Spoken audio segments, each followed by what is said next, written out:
Hello, welcome to Sex Talk with Natasha. It's Wednesday night, 10 p.m. And tonight we've got a great question, which I think has some underlying questions under the question. We'll see. We'll see what the what the guest has to say about it.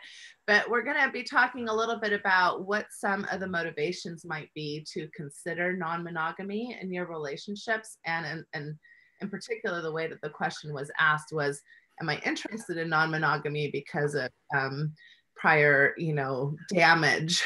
So I'm not sure what damage entails. So I'm curious to get talking to our guest. But I have a few ideas about that first. But I just want to encourage anybody who's been part of Sex Talk with Natasha, or maybe this is your first time, to just look into what we're about a little bit. So my main goal here is adult comprehensive education and adult sexual shaming healing. Is that a thing? Should we put that on a, adult shaming healing, sexual shaming healing, which I think a lot of us come from a lot of that, given our backgrounds in American culture, in many religious cultures, a lot of our legal issues in our governments, that how they deal with sexuality. So there's just a lot of sexual brokenness that I have come across in my practice. And so Sex Talk with Natasha is kind of an ongoing experience. It's supposed to be something you tune into on a weekly, even daily basis. Most of the time we have something daily going on at Sex Talk with Natasha on the Patreon page.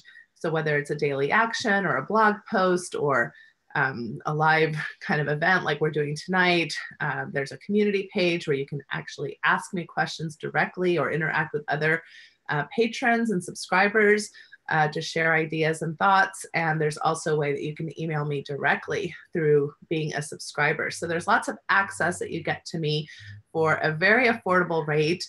And I'm hoping that some of you will consider becoming subscribers tonight, because the more I can keep it affordable, the more people who subscribe. And I think it'll be a more rich community in that sense as well. So Ashley Puccini is my producer, and I'm going to let her take it away for a few thoughts, and we'll take it from there. Yeah, thank you. Thanks everybody for joining. We're really happy to have you all here. Just for those of you that are new to Sex Talk with Natasha, every Wednesday night at this time, we do an hour-long episode where we have a guest come on and ask Natasha a question. Tonight we have a great guest. It's a great topic. And so the program is an hour, and we split it up into a couple different segments. The first 20 minutes, Natasha is going to give us a little bit of education on the topic. And then the next 20 minutes, we're going to bring on our guest. And our guest and Natasha will go back and forth. And then the last 20 minutes, we like to leave it open to you all. So please send us your questions. I'll go ahead and read them, so you can totally be anonymous. You can send us an email, sextalkwithnatasha@gmail.com. You can DM us on Facebook, Patreon. We're all over the social medias. And then just for everybody to know, the first half is free on Facebook. We want you guys to have access to this.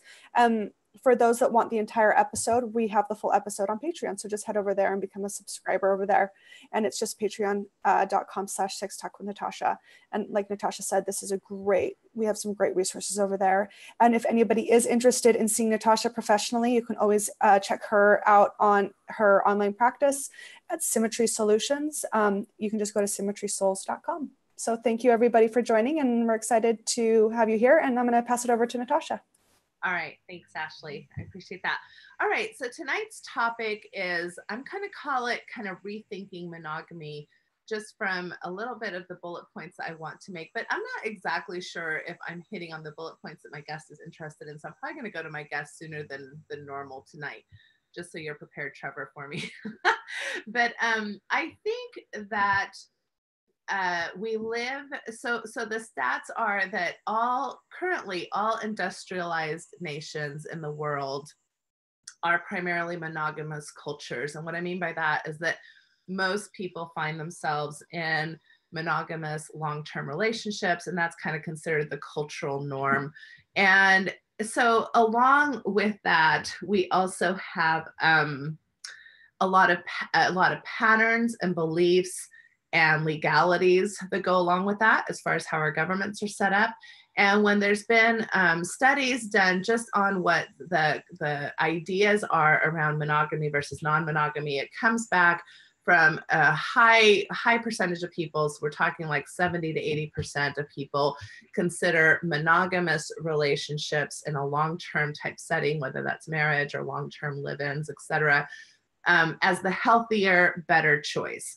Now, that's not necessarily the case for everybody when you actually kind of dig in deeper as far as what we consider healthy, or how do we define healthy, better? These are all kind of objective terms, or subjective terms, but that's kind of how people perceive it. And so, of course, a lot of people are still very interested in entering into long-term exclusive monogamous relationships.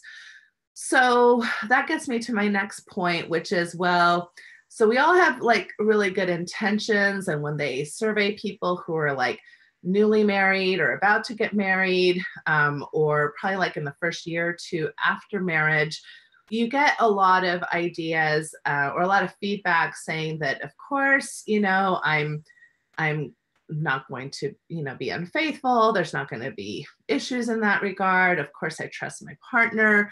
And this is true in spite of that at the same time, when they're surveying kind of the same demographic of newlyweds or fairly, like 2 to 3 years into the relationship and right before marriage, most people do report having had some type of either infidelity in past relationships, or also ideas about being attracted to other people, flirtations. A lot of those kinds of things are things that they report experiencing. So we have this kind of expectation and I guess intentions, and then we have kind of the reality of what people are experiencing. And so I'm going to just share a few statistics that the numbers, depending on the study, differ, but it seems like about 30% of marriages are going to have one partner who at some point was unfaithful. And the numbers differ a little bit between men and women, so that right now it's about 20 to 25% of men will report having cheated on a significant other, and about 15% of women report that. However, the 15% number of women has gone up like twofold or threefold just in the last like several decades. And so some of the ideas around that are that women are becoming more financially independent, have more just kind of are more empowered in their own personal decisions, et cetera. So we have some of those things. And if anybody is really interested in kind of diving into more infidelity type information, I always recommend Esther Perel's work. She's really kind of up and coming right now. She has a new book out called The State of Affairs, and she has some excellent TED Talks. Two in particular that I would recommend are Mating in Captivity and Rethinking Infidelity. So what I mainly want to say about this is the expectations of exclusivity are very high in monogamous cultures, and yet the realities are that many, many people struggle with betrayals or infidelities, or just even an idea of what exclusivity means. My next point then that I want to make is that marriages in of themselves have gone through a lot of expectation changes. Marriages and long-term relationships have gone through a lot of expectation changes just in the last, I would say, like 5 to 6 decades.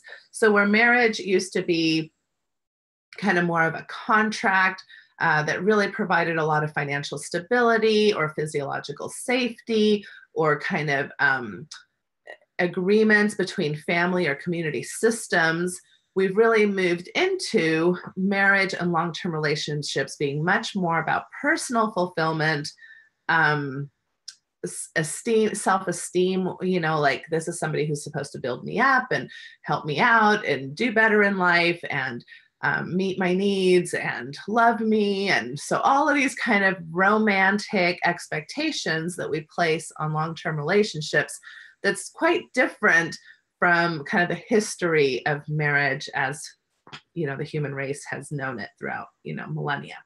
So what happens is that expectations increase over time, which means that potential of those expectations being met are kind of making the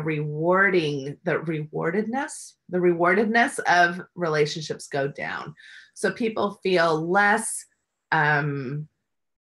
content or satisfied in long-term relationships, although really how long-term relationships are working in our current culture is that they're much more, I guess what we considered, meeting each other's needs and all of that, much more so than ever before. So that's kind of an interesting dynamic that's going on. And that has a lot to do with just our expectations. So a lot of things that I hear is, I didn't sign up for that. I didn't expect this kind of problem with you. We're incompatible. And then add to that is that we're also living longer than, ever before. We're having more medical technology, making our quality of life better for longer periods of time. So now you have potentially, many, many decades with somebody that, you possibly partnered with in your early 20s, or even mid to late 20s, but by the time you're in your 80s and 90s, you've had a lot of time to go through a lot of different problems and sadness and struggles and things of that nature. So the other thing that's also interesting just under this point is that although expectations have increased, investment of time and resources have not. So, a lot of people want a lot out of their marriage, but they're not necessarily investing a lot in it. So again, the expectations are this should just kind of naturally happen. If we were really soulmates and lovers, and if we were really meant to be with one another, these things would just kind of organically happen.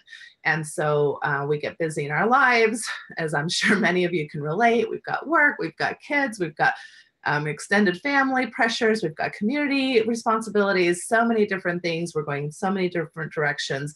And oftentimes our significant partner is we're kind of going along with the ride. We're not necessarily prioritizing retreats or vacations or time to, just have 20 minutes together every evening. Or and some couples are good at that. And actually they're the ones that actually report higher levels of contentment, but most of us are not necessarily super great at that as far as the research is concerned.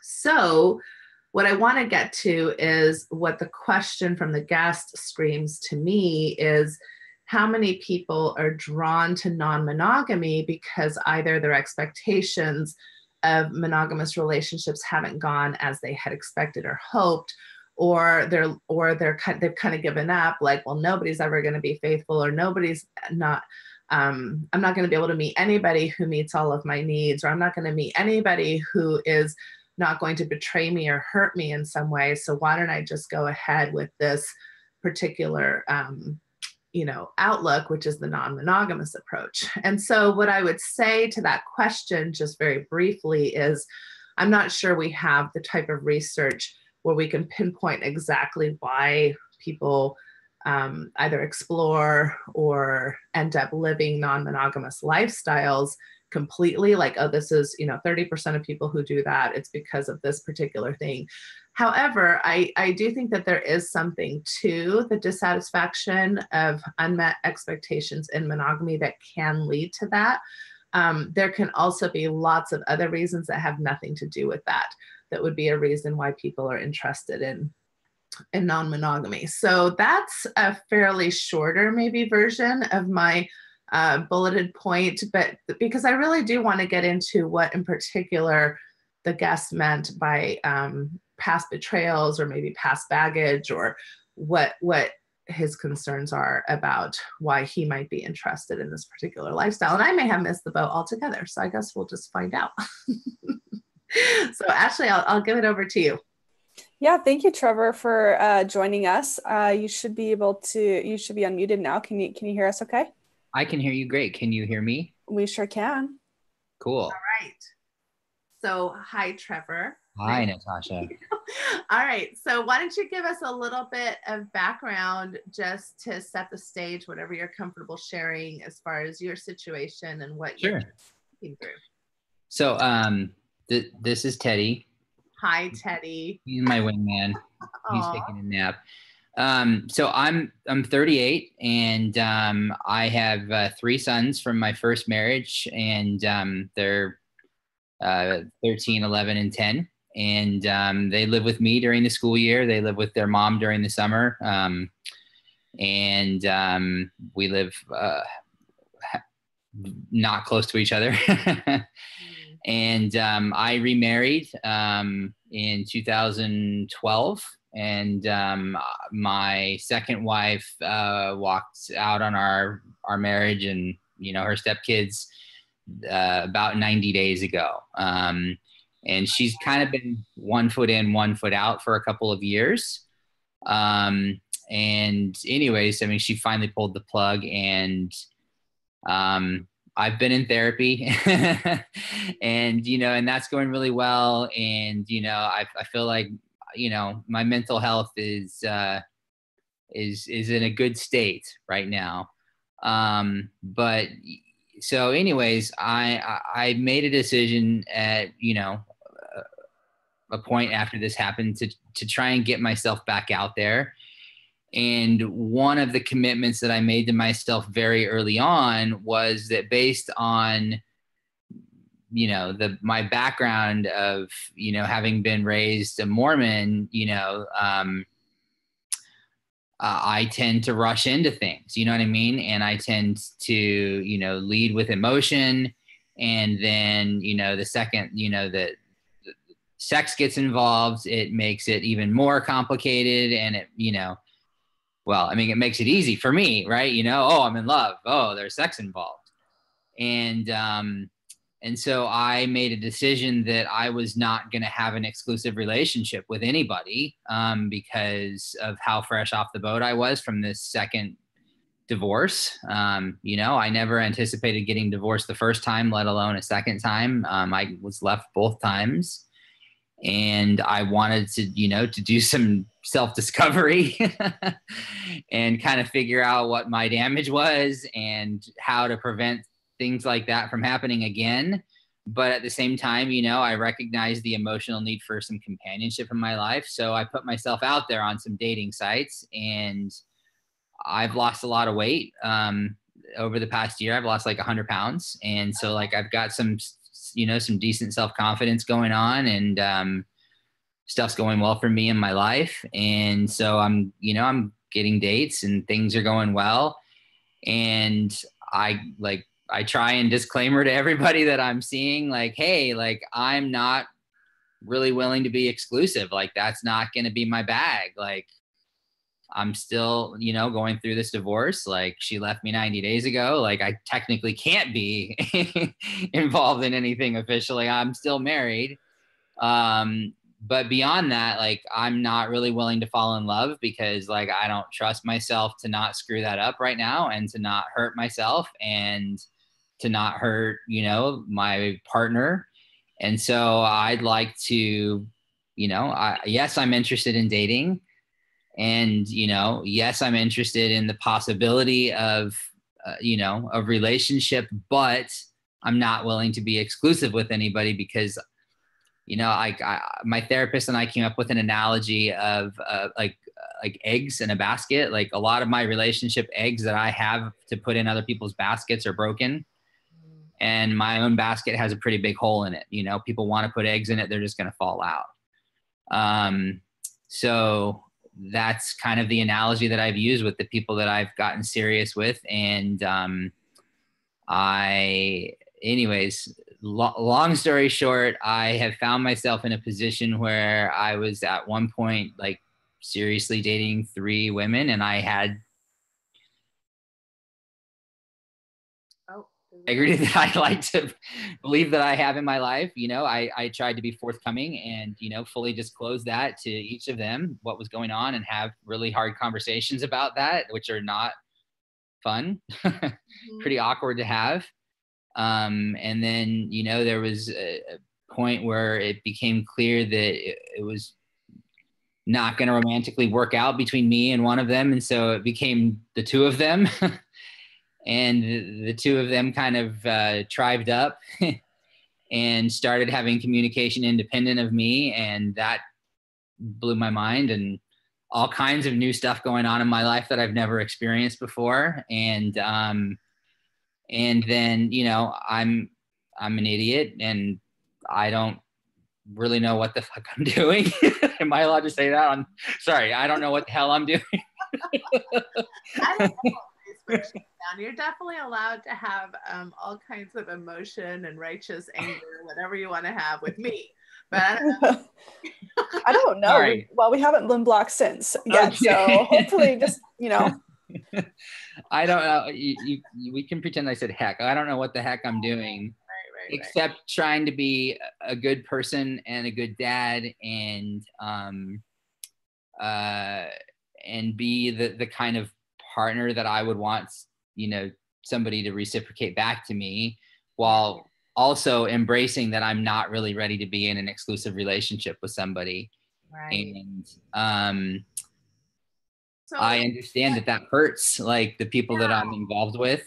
That sounds like it's been kind of the main problem, is that the people that you've been involved with are not necessarily okay with the idea that you're not wanting to become exclusive at this particular time of your life. Is that what I'm hearing? Yeah, I think it's been one of those like, okay, well, we can continue seeing each other in spite of you being that way, Trevor. Do you know what I mean? Like they understand it and it's disclosed and it's out there and I'm transparent about it and they get that, yeah, he's dating other people. And it, you know, it even gets to the point, you know, where it's like, all right, well, I need it to be something less abstract than he's dating other people. I need more information on this. And okay, cool. Like, what do you want to know? And, but yeah, I mean, I think you're right. I think in large part it comes down to, this is, you know, they didn't come into the dating scene looking to get into, you know, a polyamorous relationship or an open relationship. And to be frank, I didn't either. Like it doesn't sound like maybe that's where you'll even end up long term, but it sounds like, I mean, there's a season, right? And a lot of what you're talking about right now is a certain type of season that you're going through in your life. I mean, you've been through a very traumatic event, and you have children that you need to consider. Yep. And so actually, I think in most of the mental health kind of field, I think there would be a consensus that taking it slow and not jumping into an exclusive relationship or rushing into something very serious is probably the wise thing to do. Ding, ding. Yeah. So yeah, because, and, you know, you mentioned growing up Mormon and how that has played a role in the past. And usually how I see that playing a role, and sometimes for people, is that because maybe they don't want to have sex outside of an exclusive relationship or outside of a marital commitment, then they jump. I mean, I see people remarrying oftentimes as soon as, you know, 6 to 9 months after divorce, which seems very hurried, you know. Yeah, that's exactly what happened to me. Yeah, I remarried within 8 months after my divorce was final. Right. To like the second woman that showed any type of interest in me whatsoever. Right. Like, so totally you're balancing a lot of stuff, right? You're balancing kind of this idea of self-care. You're balancing this idea of self-work, right? So how do I work on myself? Now, I'm not a proponent. I don't like it when we say, well, you need to work on yourself first before you get into a relationship, because I often say I don't know anybody who's on an island working on themselves and not having any relationships. Like we're all in relationship with one another, whether that's a romantic relationship or even friendship relationships or family relationships. So we can't completely step away from our relationships. But I do think that there's some wisdom in this idea that, you know, I do need to give myself time to heal. I need to give myself time to figure out what my role maybe was in some of these relationships, and not just kind of, you know, soothe the pain and the grief by filling that in with another person, which oftentimes, if you don't do that type of self-work, we see people kind of attracting the same type of person with the same type of issues because you're part of that attraction cycle. Does that make sense? So absolutely. Yeah. So it sounds like you're doing some good work around that. So before we move on to just for Patreon subscribers, can you tell me because you've given me a lot of good history. I like where you're headed. I support your decisions from the perspective of taking the time, and it's unfortunate. So I think one of the things that happens oftentimes in the dating world is that sure, okay, yeah, sure, you're going through a divorce, and sure, it's not exclusive, but at some point, a lot of people, again, because we live in this monogamous type of culture, expect it to become exclusive. And for some people, that's like within a month. For some people, that's within a year, right? For some people, it's within who knows how long. And so again, those mismatched expectations.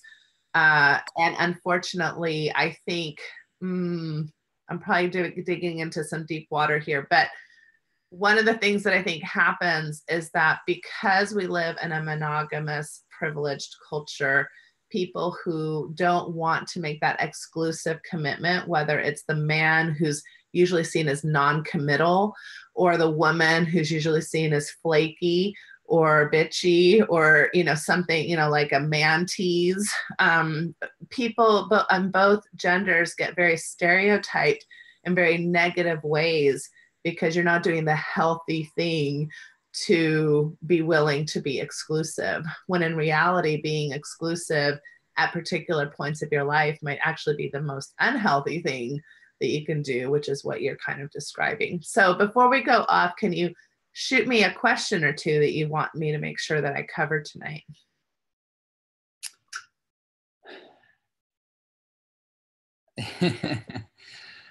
I mean, I have a therapist.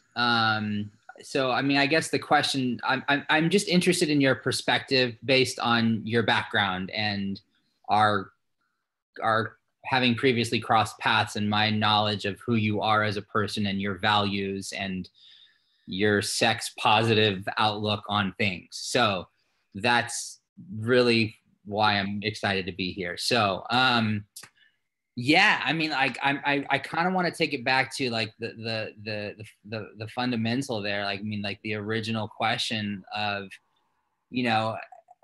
how much of me telling myself that, hey, I shouldn't be, getting involved in an exclusive relationship, I shouldn't be getting too serious, is, how much of me wanting to date more than one woman is me just using that as a license to kill? Do you understand what I'm saying? Like, because I feel like that's where the moral and ethical conflict potentially lies inside of me. Like at what point does it cross the line from me trying to protect my heart, you know what I mean, and put myself back together and be careful with myself and proceed with caution, over into I'm a player and I'm trying to, I'm just trying to chase tail, you know what I mean? And I'm trying to get away with it and have a legitimate excuse to be able to do that, and disregard the feelings of people that, that I'm leaving, in the wake of my my selfish decisions. Does that make sense? I mean, I know that that's a long-winded, not very simple question, but that's kind of what I'm getting at. I hope that I've conveyed well. Super interesting. And again, I have to bring up the gender perspective on this, because I think I would have a woman telling me a lot of the same things you're telling me, but she probably wouldn't be telling me, I'm concerned that I'll be chasing tail. She would say something along the lines of, I'm concerned that I'm being used or allowing myself to be used. And so I want to just point that out, because I think one of the things that we all need to really sexually heal from is this enemy status between men and women.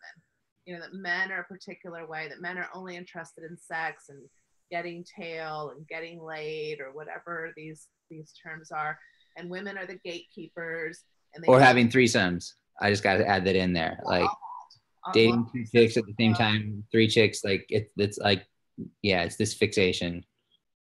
Right. And even with that, we seem to, like if a man has two women, then that can be seen as like, oh, he's a player.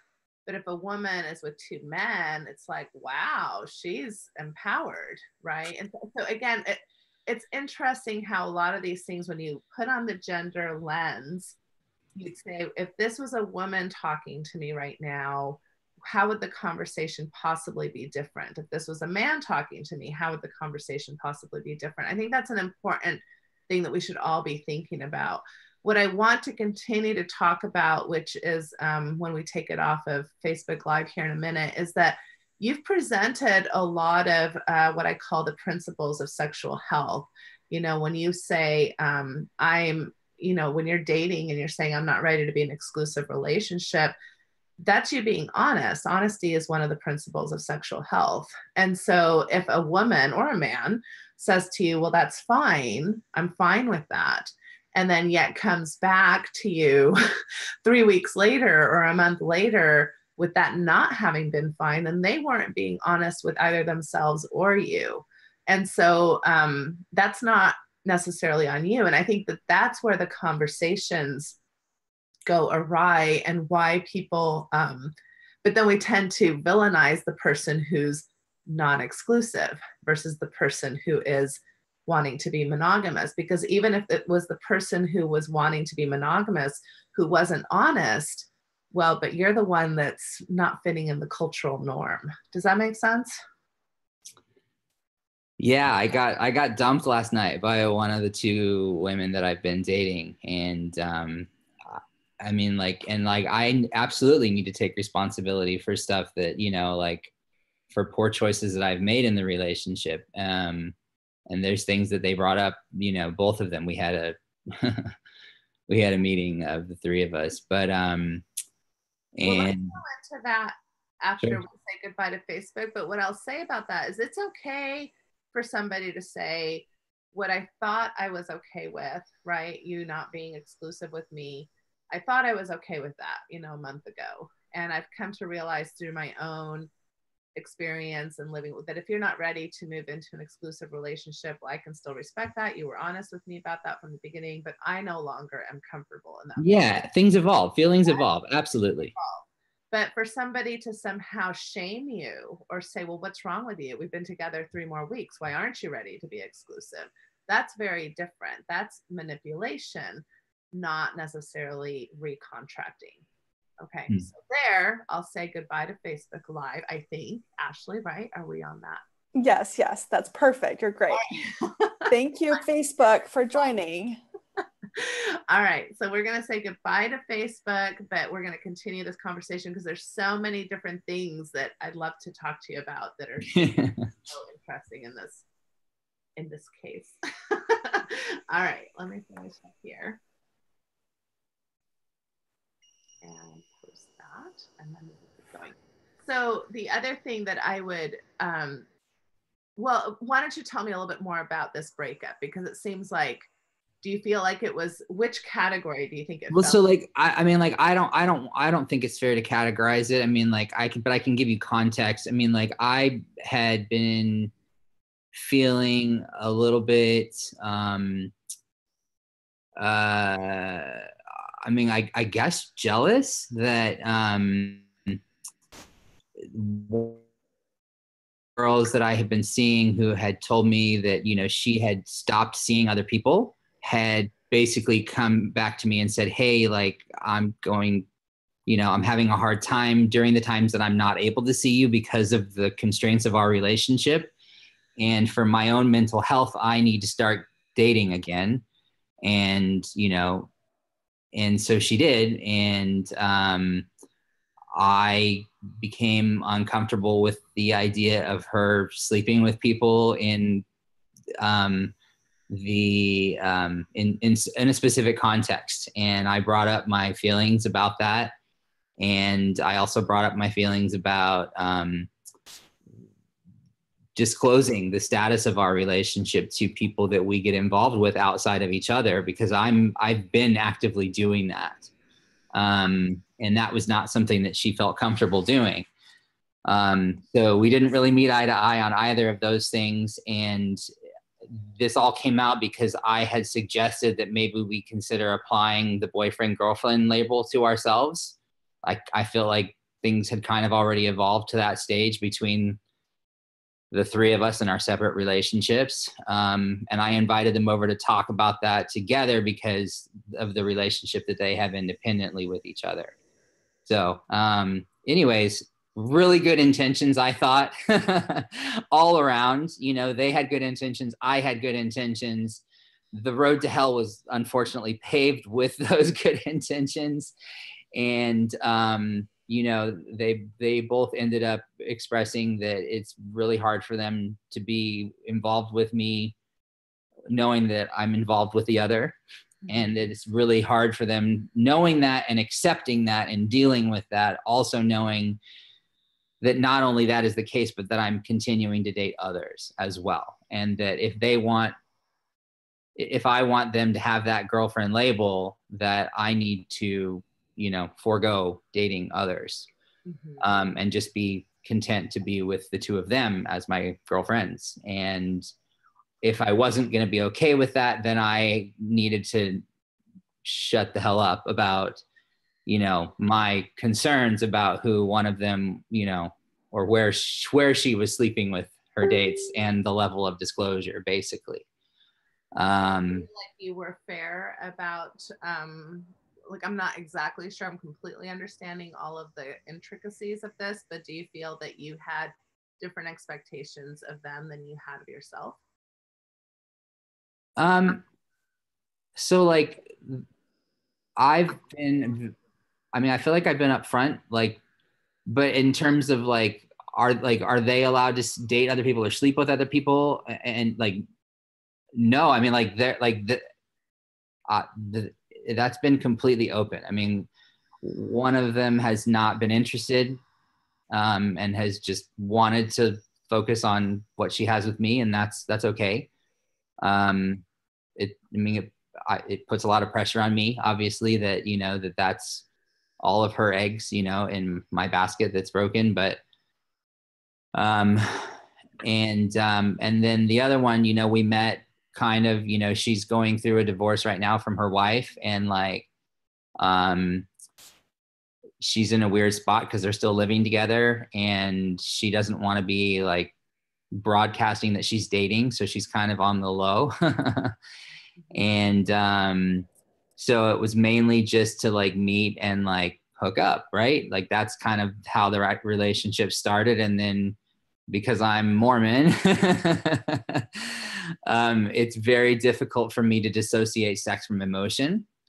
And so emotion came, and I'm trying to allow things to be organic in the relationships that I'm starting with people, and not instill limitations other than that, you know, hard stop at, hey, like, I'm not going to fall in love, and hey, like, I'm really not looking to get married anytime soon. Like those are hard stops for me. But other than that, like, I want it to be organic. And so like, if I start having feelings for somebody, like, I want to own that. And I did. Okay. So which is where some of your jealousy feelings came up, even though you weren't saying you can't date other people. You were just sharing that sometimes that's hard for you because you have these feelings that are developing. Is that what I'm hearing? Yeah. I mean, like, I've been dating one of them for probably 2 months now, and the other one for a month. And I mean, like, we've all three been pretty vulnerable with each other and feel pretty strongly about each other. And, you know, the girlfriend label was not considered without much, I don't know, thought behind it on my part and discussion from them. But, you know, and it's just a difference in perspective, you know, from their perspective, that would be a step up into something newer and better and more important and more committed. And they were, I don't know, like, I got feedback that, you know, the timing of it seemed awfully funny coming, that, you know, I was expressing concerns about who this one was sleeping with, or not who, but where she was sleeping with, the people she was sleeping with. And that, you know, maybe I was just throwing this out there as a bone to give to them. And like, so, yeah, I mean, like, I feel bad about it, but like, I also, like, want to honor that, like, hey, this is not just a friendship that exists between us. Like, there's more than that here. And it's fine if it's not a girlfriend boyfriend thing, that cool, but like, I don't really know how else to describe it. And I guess that is going to be important to me. Like, if I'm dating somebody, like, and they're interested in continuing to date others as well, okay, but like, we're going to have mutual disclosure. Like I'm going to disclose the status of my relationship with you to anybody that I'm going to be seeing, because like, I respect you enough, and I respect what we have enough to do that. And I respect myself enough to expect reciprocity there, I guess, is what it comes down to for me. Yeah. Okay. So a few things. First of all, I'm not sure. I mean, I think I understand why you bring up the idea of being Mormon, that in the sense that I think values of sexuality and values of love are very closely tied in most conservative religious communities. At the same time, I would also just put an and.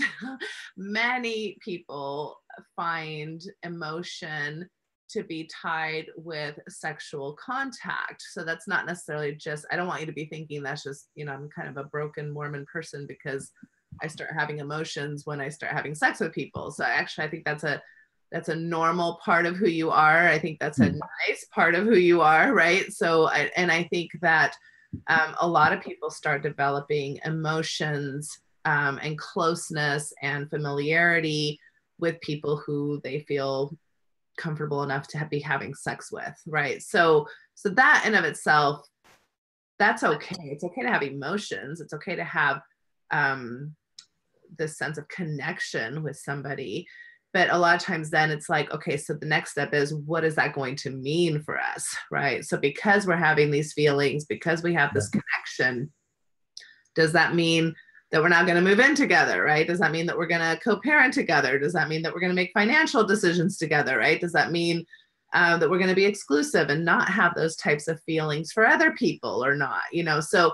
So I'm okay with the feelings. It's more about negotiating what those feelings are going to mean for the two of you. That's exactly what's going on. Yeah.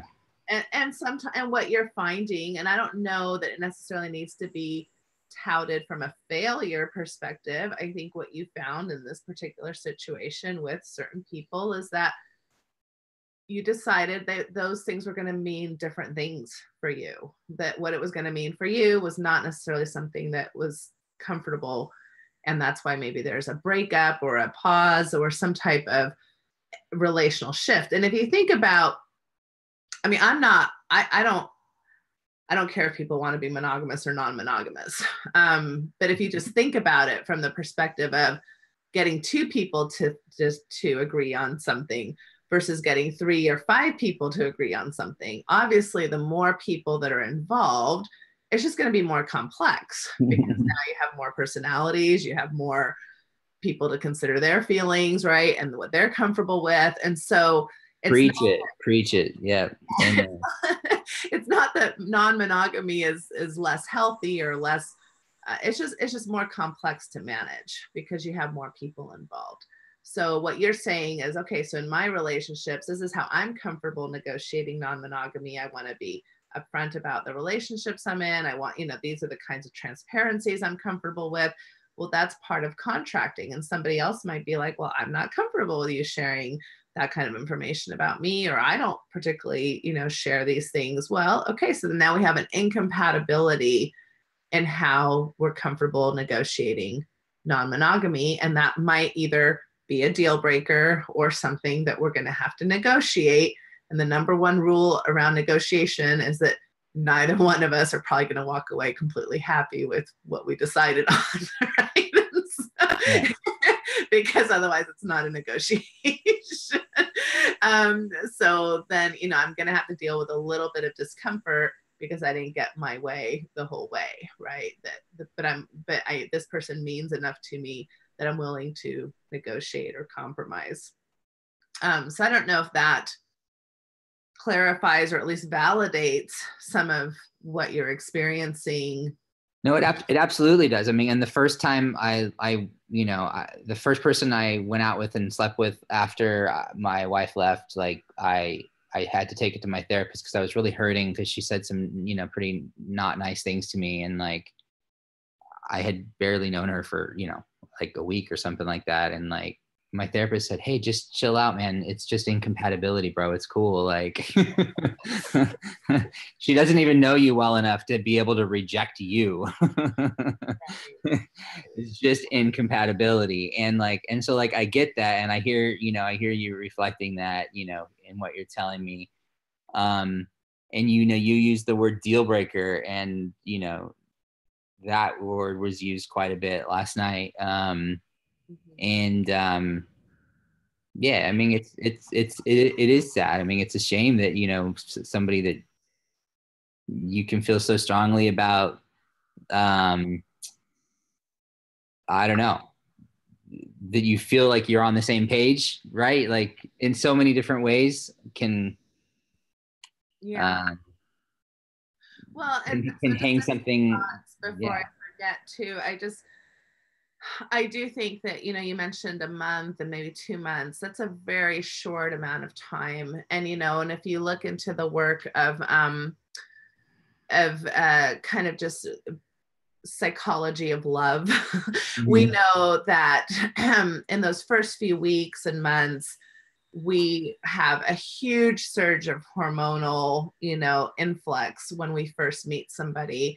And so it's very easy to look the other way when things annoy you or bother you. You're just kind of, really enjoying all the hormonal fluctuations of that. And so it's going to make it a little hard. And that's why I think it's so important to give relationships time, right? And so again, it's not so much that this is a failure or that things were going so well. It's just that enough time passed where you could start understanding, okay, in spite of all these hormonal things going on where I really want to stay in this relationship and it's really feels really good, there's other things starting to come up, which is, what's my comfort level? What I really want out of this relationship? What's working? What isn't working? Are the annoyances, outweighing the good things, etc. And that usually typically lasts anywhere from like 9 to 18 months. So, I usually encourage people, before you make long-term decisions with somebody, like, at least go through all the seasons with them, like figure out what they're like in the winter, figure out what they're like in the summer, figure out, because you have a lot of things going on, not only actually with seasons, because people can be affected by seasonal affective disorder, or, different seasons bring out different moods in people, but there's anniversaries, right? There's holidays. And we all carry a lot of body memories around with us, depending on our own histories. And so you may find that, October is a really tough month for somebody. And it's like, well, and sometimes they don't even realize. And then you start asking questions and it's like, oh yeah, that's the month that, my mom died and a pet died. And, like 3 traumatic things happened in the month of October. So every October, your body kind of goes through some kind of re-grieving work.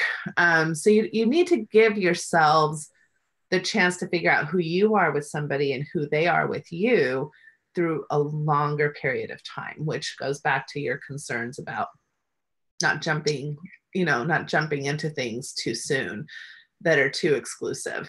And then the other thought that I had was when you brought up this idea of jealousy. So in non-monogamy, obviously it's one thing when you're the person, and actually this was interesting in the research about infidelity too, that people will oftentimes be very upset with things that their partner is doing that they would have actually reported being very okay if they had done it. Just something like flirtation, for example. Like if I flirt, it doesn't really mean anything, I'm just flirting.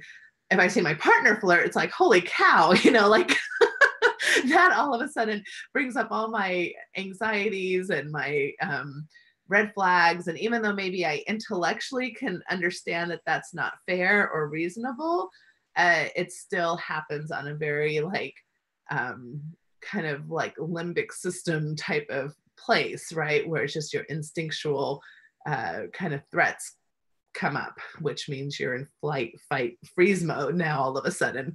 And jealousy is one of those things that I think is hard, even when people are completely intellectually on board with non-monogamy, even when they've contracted well around non-monogamy, then actually having to see their partner be with somebody else or imagine their partner with somebody else, or they can be unequipped for some of those feelings, that then it's like, well, what do I do with these feelings? Because I agreed to this.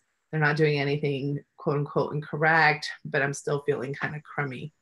So that's an important piece to also be talking about. But I know we're kind of coming to the close. Ashley, do you want to? Yeah, Trevor, I don't know if you had one more question. If not, I have a couple of audience questions actually that have been coming in, but wanted to give Trevor one last chance to ask any last minute questions. No, I mean, I just wanted to, it's interesting, the stuff that you were just touching on, Natasha, because I think it goes a lot towards like helping me to understand the hesitancy behind like, hey, like, why can't the three of us watch this TV show on my couch and hang out? Like, you're friends, like, you understand the situation. We're like, I'm dating each of you. Like, it's interesting, like that really helped me wrap my brain around that a little bit better. Yeah. And some people figure that out. Like, even if I'm okay with it, I don't want to see it. Other people are like, I'm okay with it and I'd love to see it or hear about it. That just, you kind of have to test those waters out. And you know, I'm a big proponent of exploratory time frames. So like, let's try it this way for a few weeks, or let's figure out what we find out about ourselves, especially if you're new to non-monogamy and you haven't really had a chance to really figure out how you're going to respond to some of these Cool. things. Yeah. All right. That's all I had. Okay. Well, thank you, Trevor. Helpful. Yeah. I hope it was helpful. So Ashley, yeah, it was great. Thanks, Natasha. Yeah, I have two questions here just from audience that I think we can get in here. The first one is just based on the topic alone that we posted. Is this the only or maybe main reason for someone showing interest in polyamory? Yeah, and I kind of hit on that, but we don't really have research research on non-monogamy is low anyway, because again, I've said this before, where it's taboo. A lot of people don't want it, even when research is anonymous, people don't necessarily answer truthfully when issues are taboo. So that's true of like sexual trauma, infidelity, non-monogamy, right? Any fetishes, like people are not always going to be completely truthful, even if it's an anonymous survey. So I'm not sure. And if anybody knows of research that for some reason I'm not aware of, please feel free to, chime in or send us a link. But I'm not sure that this is a particular reason why people are necessarily like, this is why I am interested in non-monogamy, is just because I've been burned by monogamy.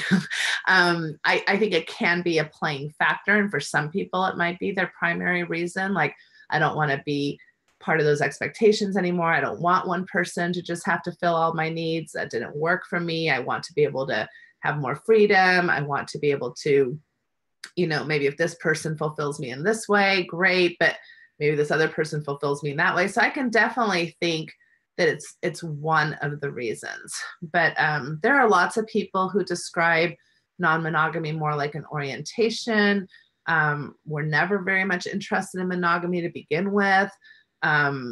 So, like most things sexual and human, it's complex and varied. There's not a lot of times that you're going to find one particular way or one particular reason as to why people ended up in a certain scenario or mind frame or relational status. Perfect. That's really helpful. The last question I wanted to get to, and this comes from one of our patrons, actually. So thank you for asking this. If a person is in a healthy monogamous relationship but want to try polyamory, how do they explore the realm of polyamory in a healthy way? Yeah, no, that's a great question. And we've done some Facebook Lives on non-monogamy before, so make sure you check those out as resources. And I would also offer More Than Two as a resource, which I'll link to. It's a website and a book, and also Opening Up is a great one. yeah, believe it or not, like even in stats of infidelity, I think it's as high as, I think it's over 50%. I'm pulling this out of my head. So sometimes when I pull stats out of my head, I'm a little concerned, but I think it's around 54% of people who are unfaithful actually state that they're quite content in their marriages or long-term relationships. So by no means is having an interest in expanding your, sexual or amorous relationships, necessarily mean that your primary relationship is lacking or that you're unsatisfied in your primary relationship. Sometimes it's just a curiosity thing. Sometimes it's just, I want to be able to experience more things. Again, we're going to be together for 50 years. Do I really need to only be sexual with one person? I mean, a lot of people think about these things differently. So again, I would consider the principles of sexual health, which the ones I think that really apply to non-monogamy are, of course, consent applies to everything. Non-exploitative, which is really important because oftentimes we find in couples that there's one person who's maybe slightly more interested in it than the other, which is, again, we're not in the same bodies or brains. So obviously we're going to have different libidos, different interests. And so what I mean by being careful about not being non-exploitative is that somehow you're using manipulation or coercion to convince your less interested partner to somehow engage in this. So in other words, threatening divorce or things like that. Now, it may be a deal breaker if your partner doesn't want to do something you're interested in, but using that as kind of a threat is different than having a real conversation about what your compatibilities are long term. Honesty is a huge shared value for non-monogamy. Shared values is very important because, like Trevor mentioned several times, what do these things mean? Does sex mean love? Does sex mean commitment? So having our own ideas about what our values are and making sure that people around us are, and people who we're being sexual with, share the same meaning and value around the encounters we're having is important. Mutual pleasure is always important as a sexual principle. And I would say even the last one, which is protection from STIs and unwanted pregnancy, is hugely important because obviously any sexual partner can pose a risk in those regards. And it's amazing to me still how many adults really don't want to look at those risks because it doesn't feel sexy or helpful, or they get caught up in the moment and they don't necessarily protect themselves or others in that regard. So when it comes to the 6 principles of sexual health, I think that's the way to go for any type of relationship, definitely non-monogamous relationships, and then check out those resources that I mentioned as well. Perfect. That was super helpful. And we always link the resources too. So we'll get those for everybody. And I just wanted to thank all of our patrons that are watching. I can see that, I don't know exactly who's watching, but I know that there are several of you. And especially for those of you that aren't, I'm on the West Coast. So for those not on the West Coast, it's late. It's late for me and I'm on the West Coast. So thank you so much for joining. We really appreciate you guys staying on with us. And as always, Natasha, thank you so much. And Trevor, you were such a great guest. Hey, thanks for having me. I appreciate it. Trevor, it's so nice to see you again. It's great to see you again too, Natasha. Nice to catch up. Yeah, congratulations on all your things that you've been working on. And of course, my heart goes out to you as far as just challenges that you're facing, but I wish you nothing but the best. Thanks. Back at you, sister. Take care. All right. Thanks, everybody. We'll see you next week. Bye-bye.